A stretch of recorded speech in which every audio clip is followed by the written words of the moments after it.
ఆధ్యాత్మిక సంగతులు మనం విందాం. పరిశుద్ధ గ్రంథమైన బైబిల్ నుండి మలాకీ గ్రంథములో 3వ అధ్యాయంలో కొన్ని వచనాలు మనము చదువుకుంటున్నాం కదా.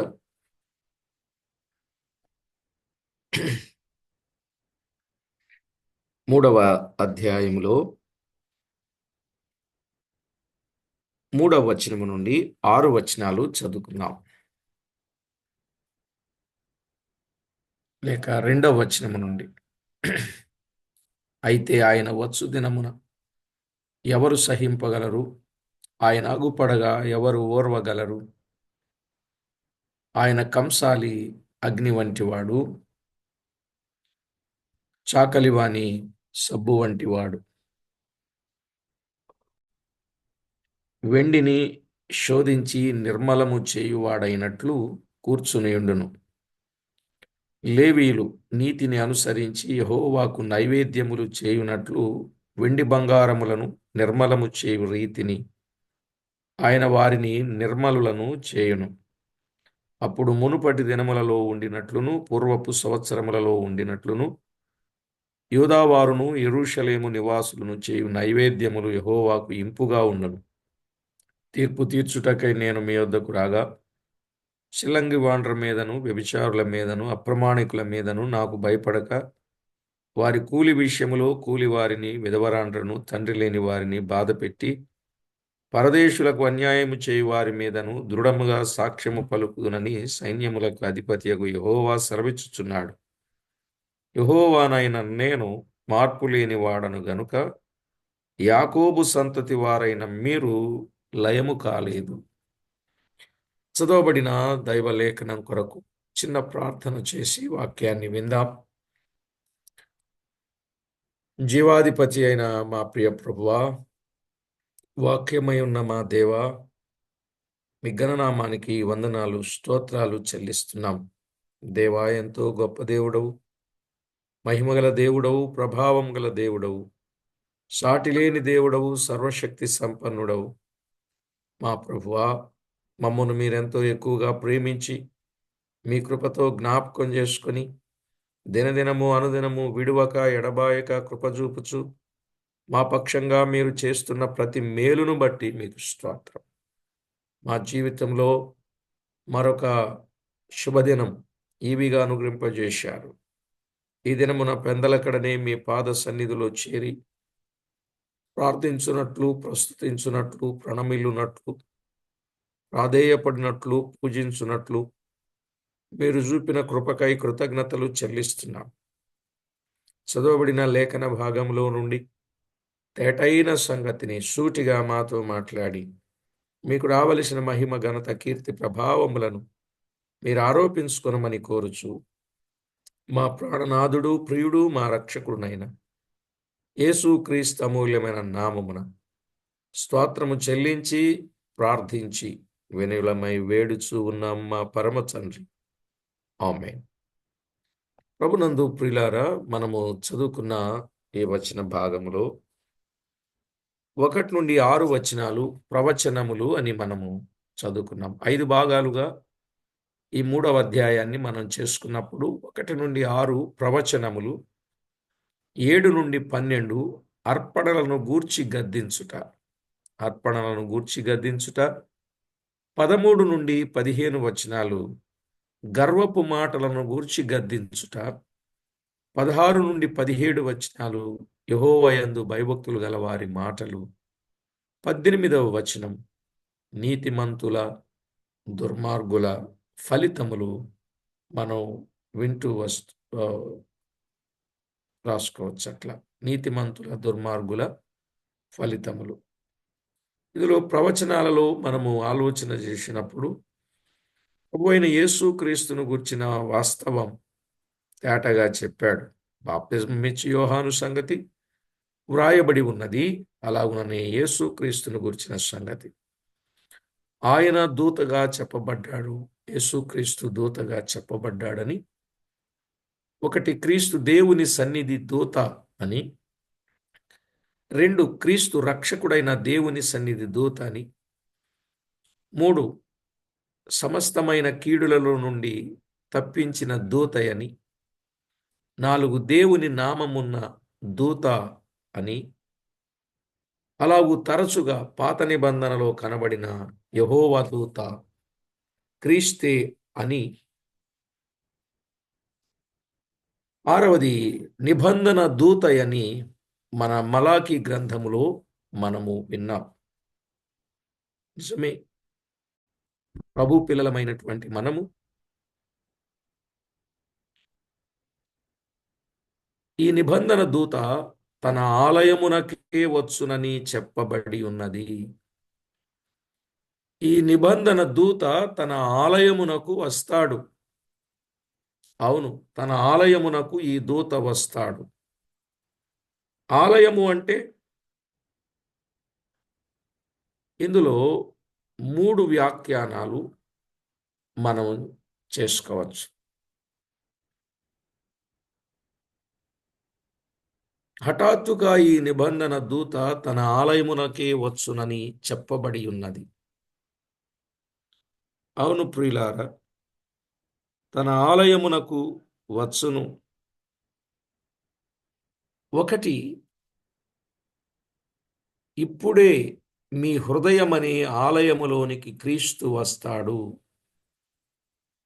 లోపలికి రావలనని మనలను ఆయన తట్టుచూ ఉన్నాడు గదా. లోపలికి రావలెనని ఆయన మనలను తట్టుచూ ఉన్నాడు. ప్రకటన గ్రంథం 3వ అధ్యాయం 20వ వచనంలో ఈ నిబంధన దూత లోపలికి రావలెనని, హృదయములోనికి రావలెనని తట్టుచూ ఉన్నాడు. తట్టుచూ ఉన్నాడు. ప్రియులారా, తట్టుచూ ఉన్నాడు. హృదయమనిడి తలుపునొద్ద నిలుచుండి ఆయన తట్టుచూ ఉన్నాడు. నా స్వరము విని తలుపు తీసిన ఎడల అతనితో నేనును, నాతో కూడా అతడును కలిసి భోజనము చేయుదుము అని అన్నాడు కదా. తలుపు తీస్తే లోపలికి వస్తాడు. లోపలికి రానివ్వాలి. నిదానముగా కాక హఠాత్తుగానే ప్రవేశించి మిమ్మును రక్షించును. నెమ్మదిగా లోపలికి రానివ్వండి అనకూడదు. హఠాత్తుగాని వాక్యాన్ని వెన్నెంటనే హృదయ కవాటాలు తెరవబడి ఆయనను లోపలికి రానిస్తే రక్షణకరమైన ఆనందాన్ని, శాంతికరమైన సంతోషాన్ని, సత్యముతో కూడిన సమాధానాన్ని పొందగలుగుతారు. 3 మాటలు మనం విన్నాం. 1 రక్షణకరమైన ఆనందాన్ని పొందుతాం. 2 శాంతికరమైన సమాధానాన్ని పొందుతాం. 3వది సత్యముతో కూడిన సమాధానాన్ని పొందుతాం.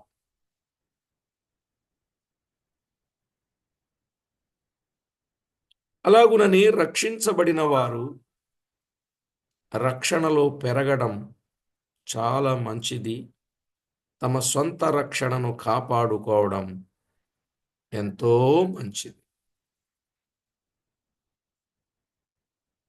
రక్షణలో ఎదుగు నిమిత్తము వాక్యమనే పాలను అపేక్షించుడని భక్త పేతురు రాశాడు పేతురు పత్రికలో కదా. సొంత రక్షణను కాపాడుకొనుడి అని చెప్పాడు ఫిలిప్పీ పత్రికలో. ఇక 2వది, ఈ 3వ అధ్యాయం 2వ వచనములో 2వ రాకడలో ఆయన వచ్చినప్పుడు ఆయన నిదానముగా కాదు, క్షణములోనే మెరుపు మెరిసినట్లు క్రీస్తు 2వ రాకడలో హఠాత్తుగానే జరుగును. 2వ రాకడ హఠాత్తుగా జరుగును. 1 రక్షణకరమైన ఆయన ఆకస్మిక రాకడ హఠాత్తైనది. హృదయములోనికి నిదానముగా కాక హఠాత్తుగా వస్తాడు. రెండవ రాకడ కూడా హఠాత్తుగానే జరుగుతుంది. లూకాసు వార్త 17వ అధ్యాయం 24వ వచనం. లూకాసు వార్త 17:24. ఇక మూడవది, యూదులే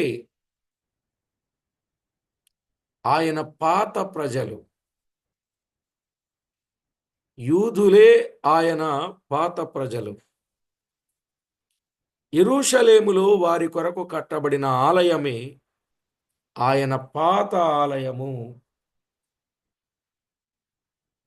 యెరూషలేములో వారి కొరకు కట్టబడిన ఆలయమే ఆయన పాత ఆలయం.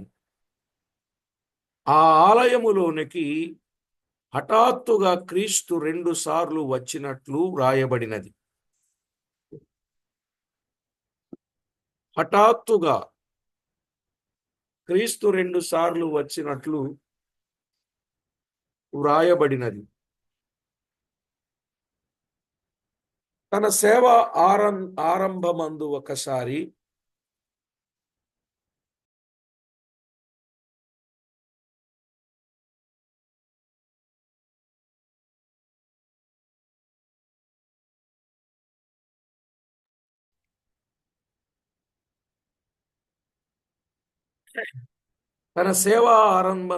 ఆరంభమందు ఒకసారి హఠాత్తుగా లోపలికి వచ్చి వారి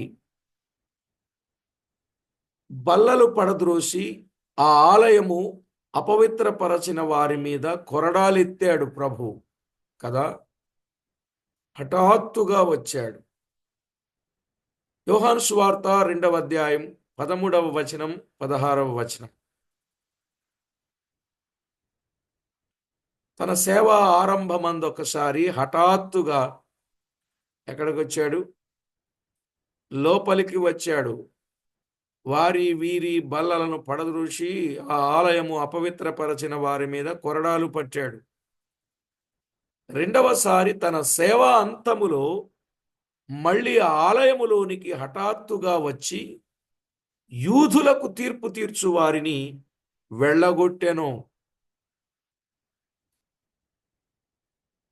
రెండవసారి తన సేవా అంతములో, సేవా ప్రారంభం, సేవా అంతం, మళ్ళీ ఆలయములోనికి హఠాత్తుగా వచ్చి యూదులకు తీర్పు తీర్చు వారిని వెళ్ళగొడతాడు. మత్తయి 21:12-17.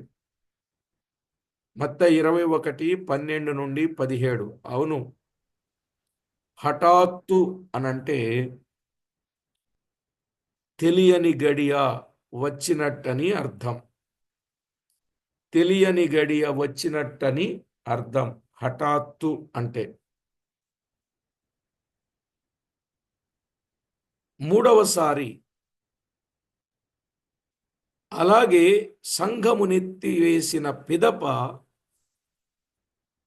హఠాత్తుగా లోకానికి వచ్చి తీర్పు తీర్చి యూదులనబడిన తనవారి ఆలయములోనికి వచ్చి అధికారము వహించును.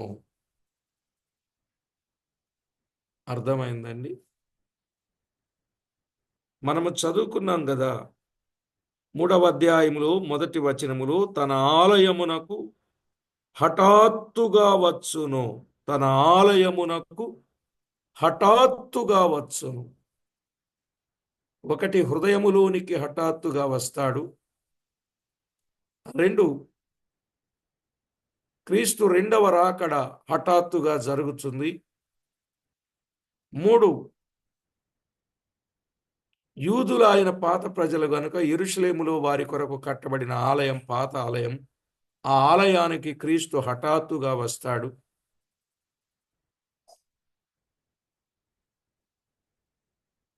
సేవ ఆరంభములో హఠాత్తుగా వచ్చాడు. సేవ ముగింపులో కూడా హఠాత్తుగా వచ్చాడు. అదే రెండవసారి సేవ అంతములో హఠాత్తుగా వచ్చాడు. ఇప్పుడు మూడవసారి సంఘం ఎత్తబడిన తరువాత హఠాత్తుగా యూదులనబడిన వారి ఆలయంలోనికి వచ్చి తీర్పు తీర్చి అధికారము వహిస్తాడు. 2వ వచనం చూడండి, 3వ అధ్యాయం 2వ వచనం. అయితే ఆయన వచ్చు దినమున ఎవరు సహింపగలరు అన్నాడు. ఆయన వచ్చు దినమున ఎవరు సహింపగలరు? ఆయన హఠాత్తుగా వచ్చినప్పుడు ఎవరు సహింపగలరు? ప్రియులారా, ఆయన అగపడగా ఎవరు ఓర్వగలరు? ఇది యేసు ప్రభు 2వ రాకడను సూచించేదిగా ఉన్నట్లు మనము చూస్తాం. ఇది యేసు ప్రభు వారి 2వ రాకడను గూర్చిన సంగతి. ఈ గ్రంథములో 5 సార్లు వ్రాయబడిను. ఈ గ్రంథములో 5 సార్లు వ్రాయబడిన సంగతి.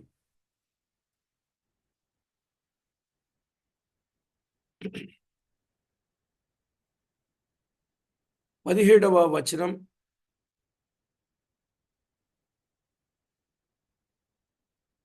3వ అధ్యాయం 17వ వచనంలో ఒకసారి, 4వ అధ్యాయం 1వ వచనం, 3వ వచనం, 5వ వచనం. 3వ అధ్యాయం 2వ వచనం, 17వ వచనం, 4వ అధ్యాయం 1వ వచనం, 3వ వచనం, 5వ వచనం. ఆయన 2వ రాకడను గూర్చిన సంగతి ఈ గ్రంథములో, ఆ దినమును గూర్చి ఈ గ్రంథములో 5 సార్లు వ్రాయబడింది కదా. 3వ అధ్యాయం 2వ వచనములో ఆయన వచ్చు దినము అన్నాడు. 3వ అధ్యాయం 17వ వచనములో నేను నియమింపబోవు దినము అన్నాడు. నేను నియమింపబోవు దినము అన్నాడు. 4వ అధ్యాయం 1వ వచనం, ఏలయనగా నియమింపబడిన దినము వచ్చుచున్నది, అది కొలిమి కాలునట్లు అది కాలును అన్నాడు. నియమింపబడిన దినము అన్నాడు. 3వ వచనం, నేను నియమింపబోవు దినమున అన్నాడు. 5వ వచనం, యెహోవా నియమించిన ఆ భయంకరమైన ఆ మహాదినము రాకమునుపు, ఆ దినమును గూర్చి 5 సార్లు వ్రాయబడినట్లు చూస్తాం. యేసు ప్రభు రాకడలో, 2వ రాకడలో 2 అంచెలు ఉన్నాయి. యేసు ప్రభు రాకడలో 2 అంచెలు ఉన్నాయి కదా. మొదటి అంచె సంఘము కొరకు ఆయన వస్తాడు. తెస్సలోనికలకు రాసిన మొదటి పత్రిక 4వ అధ్యాయం 16, 17 వచనాలలో మొదటి అంచెలో ఆయన సంఘము కొరకు వస్తాడు. ఆయన వచ్చి సంఘాన్ని తీసుకుని వెళ్ళిన తరువాత అప్పుడు ఏ బాధలు ఉండవు. అవును, ప్రభు ఆకాశ మండలానికి వచ్చినప్పుడు చనిపోయిన పరిశుద్ధులు లేపబడతారు, సజీవులైన భక్తులు మార్చబడతారు, అందరూ ఎత్తబడతారు, ఆకాశ మండలంలో ప్రభువును కలుసుకుంటారు. ఆ సంగతి లోకానికి తెలియదు. ఏ తొందర జరగదు. ఈ మొదటి అంచె సంగతి పాత నిబంధన భక్తులకు తెలియదు. ఎందుకనగా వారికి సంఘము సంగతే తెలియదు. సంఘమును గురించి పాత నిబంధనలో కొన్ని పోలికలు ఉన్నప్పటికీ సంఘమును గురించిన సత్యము వారికి మరుగు చేయబడినది. సంఘమును గూర్చిన సత్యం వారికి మరుగు చేయబడింది.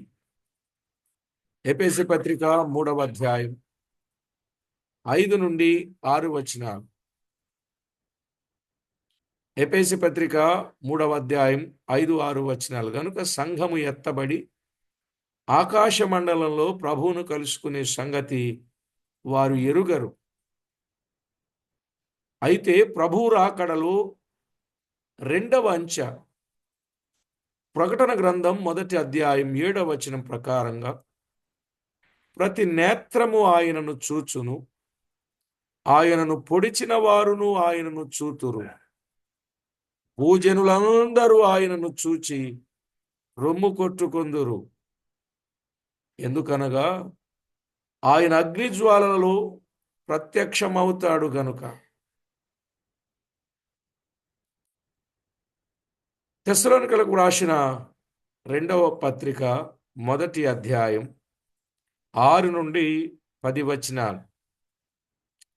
తెస్సలోనికలకు రాసిన 2వ పత్రిక 1వ అధ్యాయం 6 నుండి 10 వచనాలు. ఇది మాత్రమే పాత నిబంధన భక్తులు వివరించిరి. ఆ సంగతి మలాకి వివరించాడు.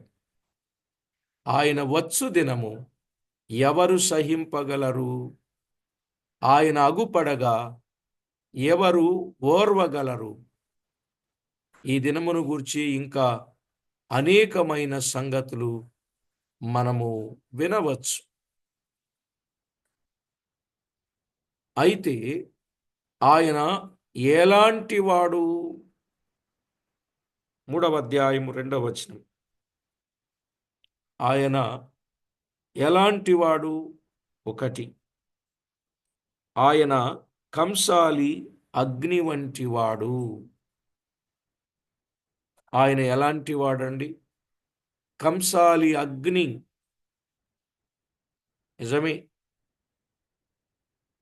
అగ్ని మైనమును కరిగిస్తుంది. 3వ అధ్యాయం 2వ వచనంలో అగ్ని మైనమును కరిగిస్తుంది. అగ్ని లోహమును పవిత్రపరచును. అగ్ని లోహాన్ని పవిత్రపరుస్తుంది. అగ్ని చెత్తను దహించి వేస్తుంది. అగ్ని చెత్తను దహించి వేస్తుంది. అలాగే నమ్మితే ప్రభువును ఆయన పవిత్రపరుస్తాడు, నమ్మకపోతే దండింప చేస్తాడు అనే సత్యాన్ని మనము అర్థం చేసుకోవచ్చు.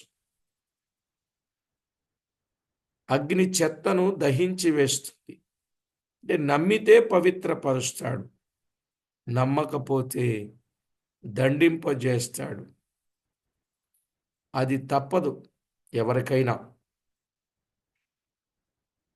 కంసాలి మేలు చేస్తాడు, తీర్పరి అయి నాశనము చేయువాడు కాడు కదా. కంసాలి మేలు చేస్తాడు, తీర్పరి అయి నాశనము చేయువాడు కాడు.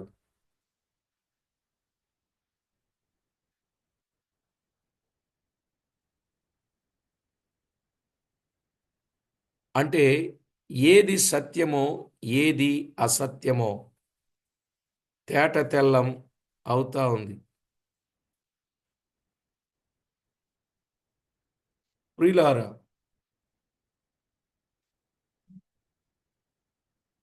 ఆయన కంసాలి అగ్ని వంటి వాడు. ఆయన తీర్పు తీర్చినప్పుడు న్యాయప్రకారమైన తీర్పే తీరుస్తాడు. ఆయన మానవుని వంటి వాడు కాడు. మానవుడు తనకు నచ్చినట్లుగా తీర్పు చేస్తాడు. తన వారికి ఒక న్యాయం, పొరుగువారికి ఇంకొక న్యాయం అన్నట్లుగా ఉంటుంది. కానీ ఆయన తీర్పు అలాంటిది కాదు. జాగ్రత్త అండి. ఆయన అగ్నితో కాల్చివేస్తాడు. ఆయన తీర్పు తీరుస్తాడు.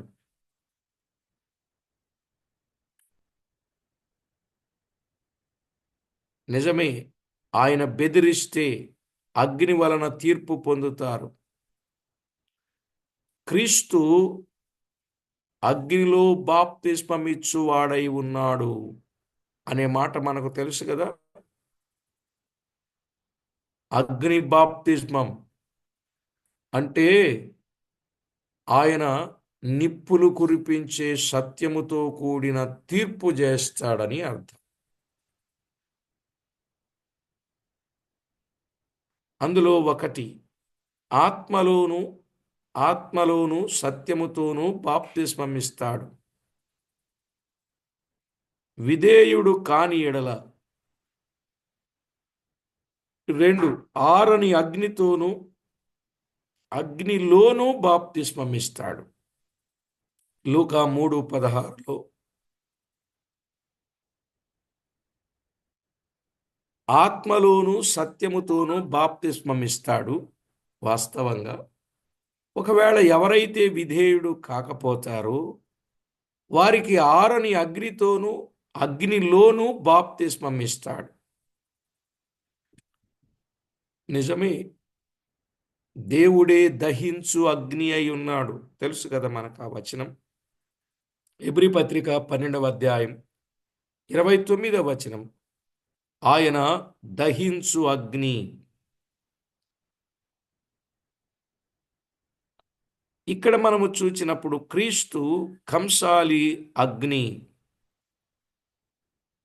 అగ్నిని గురించి వ్రాయబడిన మాటలు ఆయన దహించు అగ్ని కదా. ఆరని అగ్ని ఉన్నది, రౌద్రాగ్ని ఉన్నది, నిత్యాగ్ని ఉన్నది, బడబాగ్ని ఉన్నది, ఉగ్రతాగ్ని ఉన్నది. తెలుసు కదా మనకి వచనాలు. విన్నారు ఈ పదాలు? వెతకండి, దొరుకుతాయి. ఆరని అగ్ని, ఉగ్రతాగ్ని, నిత్యాగ్ని, రౌద్రవాగ్ని, ఇలాగున 7 రకాలుగా చెప్పబడిన అగ్నిని గూర్చిన విషయాలు రాయబడ్డాయి. ఆయన దహించు అగ్ని అయి ఉన్నాడు. ఆయన మాట విని విధేయులు కాకపోతే ఆయన అగ్నితో దహిస్తాడు. క్రీస్తు కంసాలి అగ్ని వంటివాడు. కంసాలి అగ్నిలో బొగ్గు కనపడదు, బూడిద కనపడదు. అవునండి, బొగ్గు కనపడదు, బూడిద కనపడదు. కణకణ కణకణ కణకణ కణ మండే ఆ అగ్నిలో ఆయన కాలుస్తూ ఉంటాడు. అది వెండి గాని బంగారు గాని లోహములను కాలుస్తూ ఉంటాడు. అలాగే పరిశుద్ధాత్మ అగ్నికి సూచనగా ఉన్నట్లు చూస్తాం.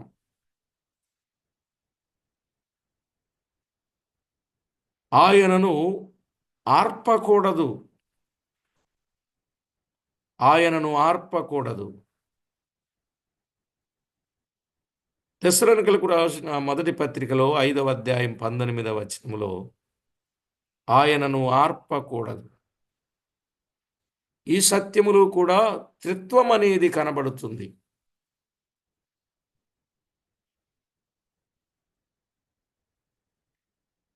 ముఖ్యముగా మలాకీలో వ్రాసినట్లు అగ్ని వంటి వాడుగా వచ్చే క్రీస్తు యూదులనే బాగు చేస్తాడని తెలియచూ ఉన్నది. ఇక్కడ చెప్పబడిన మాట అగ్ని కొరకు మలాకీ వ్రాసాడే, ఆయన యూదులను బాగు చేస్తాడు. యూదులలో వెండి వంటి యాజకులైన లేవీలు నిర్మలము చేయబడి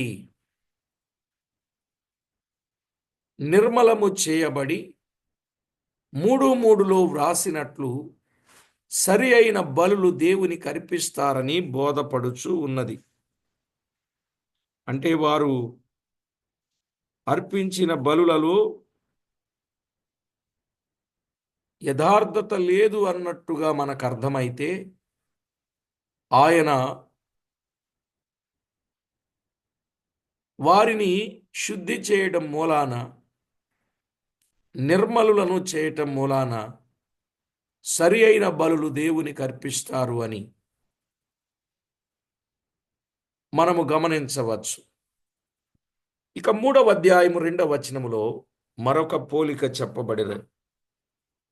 ఏంటా పోలిక?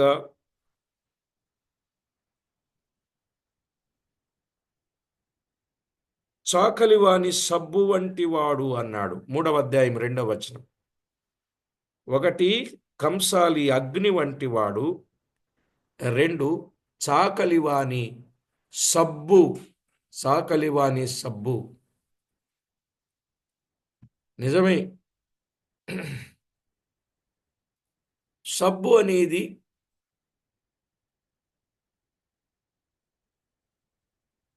మనకు తెలుసు. మనకు అంటిన మురికిని, మైలును శుద్ధి చేయడానికి ఉపయోగించే పదార్థం సబ్బు. ఇక్కడ మనం ఆలోచన చేస్తే చాకలివాని సబ్బు అన్నాడు. చాకలివాడు క్రీస్తే అనే మాట ఇందులో వ్రాయబడింది. చాకలి లేనిదే శుద్ధి అనేది జరగదు. చాకలి లేనిది ఎంతో కష్టం. చాకలి బట్టలు తెస్తే ఎంతో సంతోషంగా ఉంటుంది. ఎందుకనంటే మాసిన వాటిని తెల్లగా చేస్తాడు. అయితే లోకమందు ఏ చాకలి వాడును ఇంత తెల్లగా చేయలేడు. క్రీస్తు తన యొద్దకు వచ్చిన ప్రతి పాపిని, పాపపు వస్త్రములను ఆయన శుద్ధిగా ఉతుకుతాడు, వారి హృదయములను తెల్లగా మారుస్తాడు అని మార్కు సువార్త 9వ అధ్యాయం 3వ వచనం. మార్కు సువార్త 9వ అధ్యాయం 3వ వచనం, ప్రకటన గ్రంథం 7వ అధ్యాయం 14వ వచనం. మాసిన వస్త్రములలో దైవ దర్శనం కుదరదు గనుక శుద్ధి అయిన తరువాతనే ప్రభు దగ్గరకు రావాలి. ఆయన శుద్ధి చేసేవాడు. ఇక్కడ మనం గమనిస్తే హిస్సోప్, అతడు చాకలివాని సబ్బు. హిస్సోప్, పాత నిబంధనలో హిస్సోపు అనే మొక్క మనకు గుర్తొచ్చుద్ది. పాత నిబంధనలో హిస్సోపు అనే మొక్క మనకు బాగా గుర్తొస్తుంది. అవునా? పాత నిబంధనలో హిస్సోపు అనే మొక్క మనకు బాగా గుర్తొస్తుంది. ఆ రోజు గొర్రెపిల్ల రక్తాన్ని కొంచెంలో తీసుకొని హిస్సోపు పుడకతో, హిస్సోపు రెల్లుతో అడ్డకమ్మెలకు, నిలువ కమ్మెలకు ద్వారబంధం మీద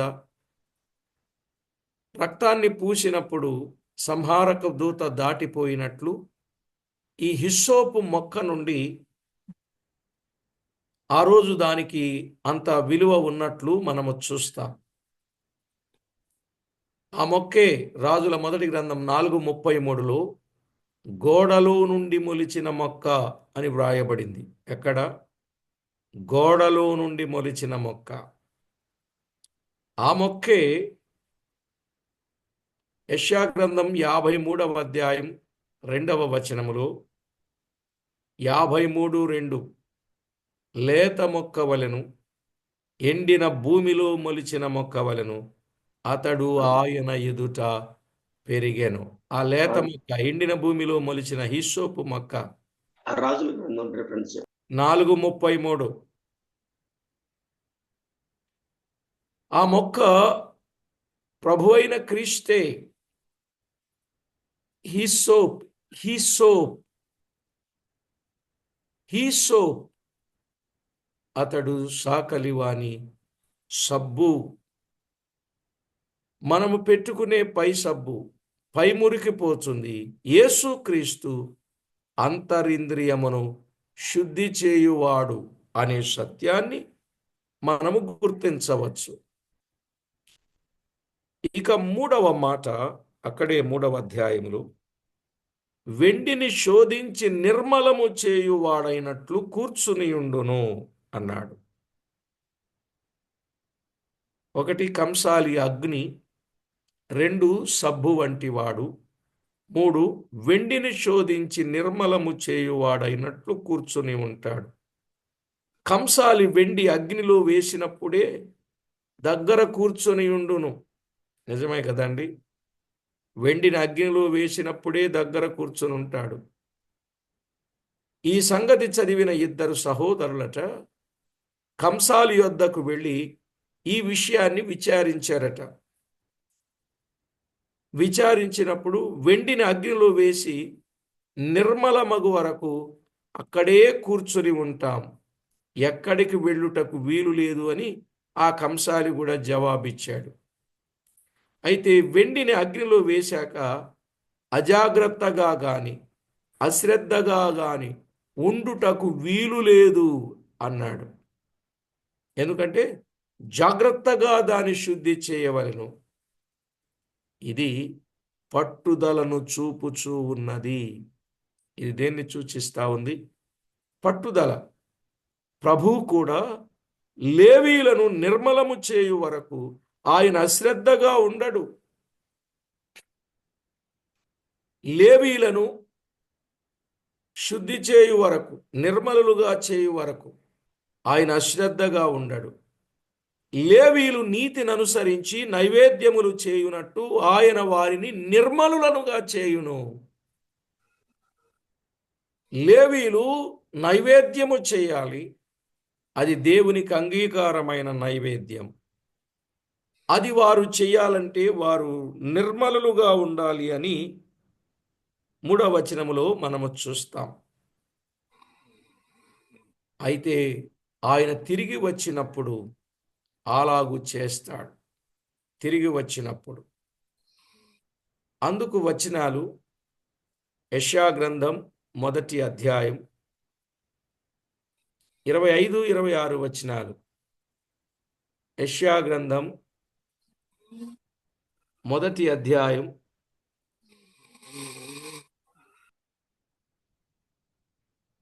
1వ అధ్యాయం 25, 26 వచనాలు. అలాగే 4వ అధ్యాయం 4, 5 వచనాలు. 4వ అధ్యాయం 4, 5 వచనాలు. అలాగే ఇర్మియా గ్రంథం 30వ అధ్యాయం 7వ వచనం. 30వ అధ్యాయం 7వ వచనం. జకర్యా గ్రంథం 13వ అధ్యాయం 9వ వచనం. జకర్యా గ్రంథం 13వ అధ్యాయం 9వ వచనం. అలాగే యెహెజ్కేలు గ్రంథం 20వ అధ్యాయం 36, 37 వచనాలు. యెహెజ్కేలు గ్రంథం 20వ అధ్యాయం 36, 37 వచనాలు. చేతి కర్ర క్రింద అనగా నిబంధన క్రింద వారిని దాటించి పవిత్రపరచవలెను అనే మాట చూస్తాం. శ్రమలు అనే అగ్నిలో వారిని వేసి మస్టు తీసివేస్తాడు. శ్రమలనే అగ్నిలో వారిని వేసి మస్టును తీసివేస్తాడు. అప్పుడు వారు నిర్మలులుగా ఉందురు అన్నాడు. దానియేలు గ్రంథం 12వ అధ్యాయం 10వ వచనం. దానియేలు గ్రంథం 12వ అధ్యాయం 10వ వచనం. దేవునికి కావలసింది ఏమిటండి? నీతియుక్తమైన బలులు. అంతే కదా, దేవునికి కావలసింది అపవిత్రమైన, శుద్ధి లేని, కలుషితముతో కూడిన, నిర్మలత్వము లేని, మచ్చ, ముడత, డాగు కలిగిన ఆ బలి దేవునికి ఇష్టము కాదు. దేవునికి కావలసింది నీతియుక్తమైన బలులు.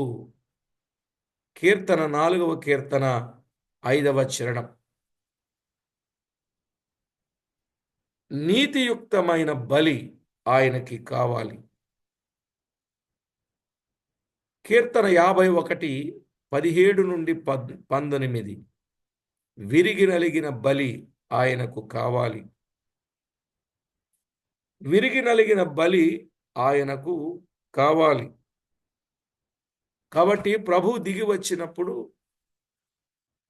అపాయకరమైన పరిస్థితిలో ఉన్న ఇశ్రాయేలీలు ప్రభువును గుర్తించి ఆయనకు విధేయులవుతారు. అప్పుడు వారు రక్షింపబడుదురు.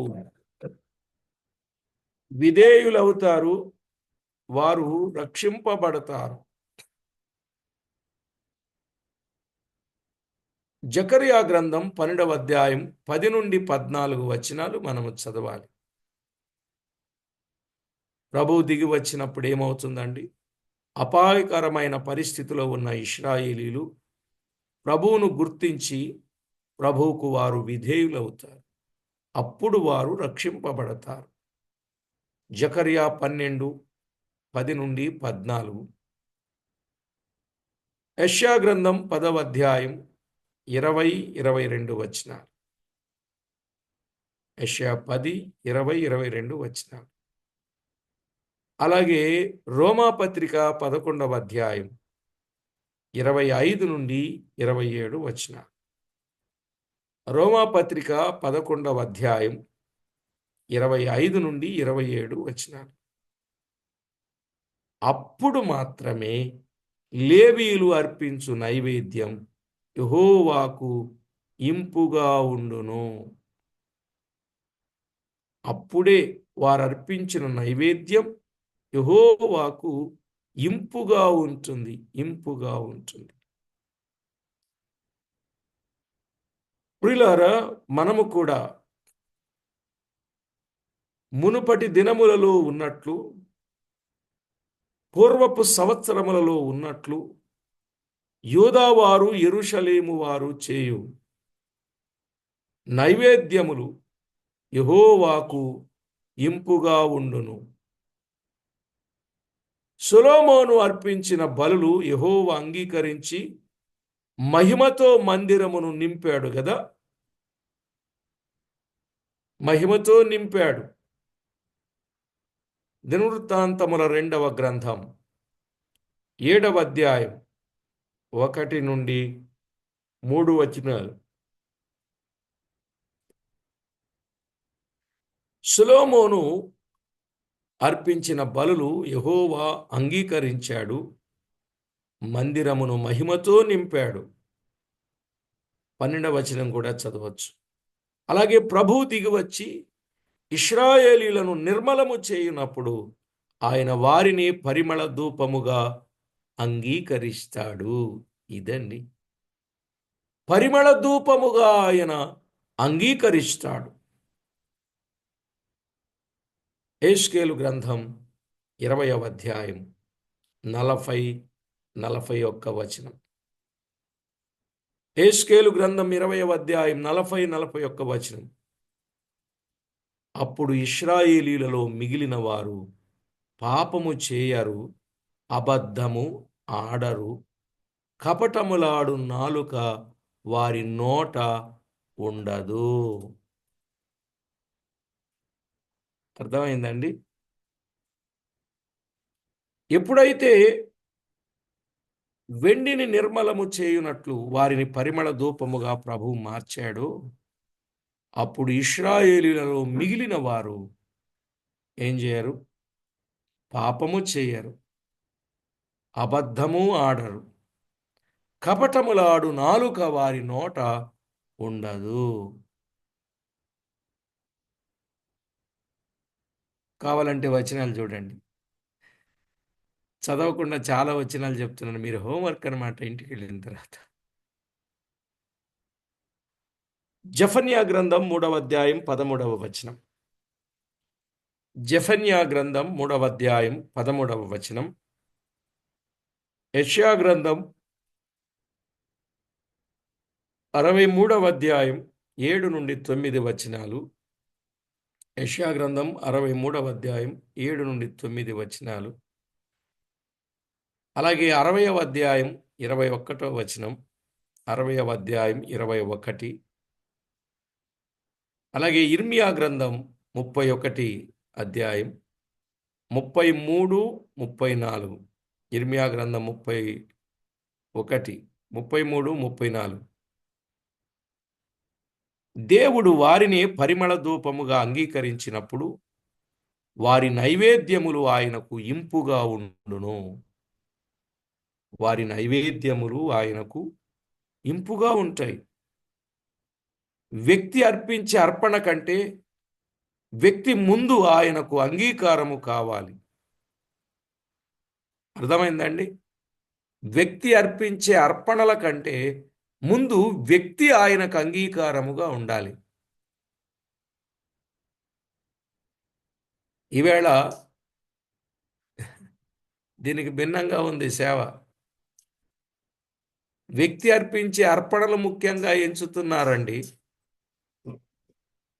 వ్యక్తి అర్పించే అర్పణలు ముఖ్యం కాదు, ఆ అర్పణ అర్పించే వ్యక్తి ముఖ్యం.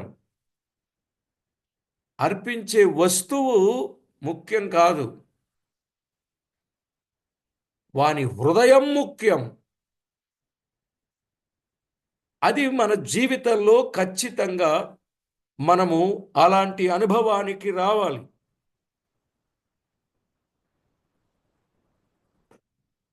హేబేలు అతని అర్పణను దేవుడు ఏం చేశాడు?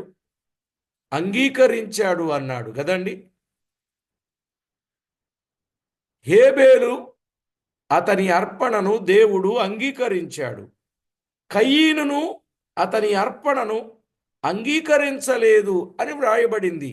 కయీనును అతని అర్పణను. ఆదికాండం 4వ అధ్యాయం 4-5 వచనాలు. ఆదికాండం 4వ అధ్యాయం 4-5 వచనాలలో కయీనును అతని అర్పణ అన్నాడు, హేబేలును అతని అర్పణ అన్నాడు. అంటే దీని అర్థం అర్పణ కంటే కూడా వ్యక్తి ముఖ్యం. ఈవేళ చాలామంది దేవునికి ఏవో పట్టుకొని వచ్చేశారు. క్రిస్మస్ అంతా అంటే డిసెంబర్ అంతా అర్పణలు అర్పణలు అర్పణలు అర్పణలు. ఎలా ఉండి అర్పించారు? ఆలోచన చేయాలి. జనవరి అంతా కూడా ఆయనకు అర్పణలు, పండుగ వాతావరణంతో చేసేవారుగా ఉన్నారు. కానీ మన అర్పణలు దేవుడు అంగీకరించాలంటే హేబేలులాగా ఉండాలి. తర్వాత చెప్తాను మిగతా సంగతి. ప్రార్థన చేసుకుందాం. ఈరోజు మనం దేవునికి అంగీకారంగా ఉండాలి. అప్పుడు మన అర్పణ అంగీకారంగా ఉండేటట్టు మనం చూసుకుంటాం. మనమే సరిలేకపోతే మన అర్పణ ఎలా సరి అవుతుంది? ఆలోచన చేద్దాం. పరిశుద్ధుడవైన మా తండ్రి, కృపగల మా దేవ, మీకు స్తోత్రం. విన్న విషయాలు అందరి హృదయాలలో ఫలింపజేయండి. మీరు కంసాలవాని అగ్ని వంటి వారని, చాకలివాని సబ్బు వంటి వారని, వెండిని నిర్మలము చేయు రీతిగా నిర్మలులనుగా చేసేవాడవని మీ లేఖనంలో మేము విన్నాం. ప్రతివారు శుద్ధీకరింపబడిన అనుభవము కలిగి మీకర్పించే అర్పణలో మా ప్రభువా ఏ దోషము కానరాకుండా ఉండాలని, అది పరిశుద్ధమైనదిగా అర్పించాలని తేట తెల్లం చేసినందుకై స్తోత్రములు. మా ప్రభువా, విన్న విషయాలు అందరిలోనూ అందరి హృదయములోనూ ఫలింపజేయండి. అయ్యో, అగ్ని కొరకు సమస్తము కాచుకొని ఉన్నది. దాని ద్వారా ఏ ఒక్కరు కాల్చివేయబడకుండా కాపాడబడి యుగయుగాలు మీతో ఆనందించగలిగే గొప్ప కృపనిమ్మని కోరుచు మా ప్రాణనాథుడు ప్రియుడైన యేసుక్రీస్తు అమూల్యమైన నామమున స్తుతించి ప్రార్థించి వినయులమై వేడుచూ ఉన్నాం మా పరమ తండ్రి. ఆమేన్.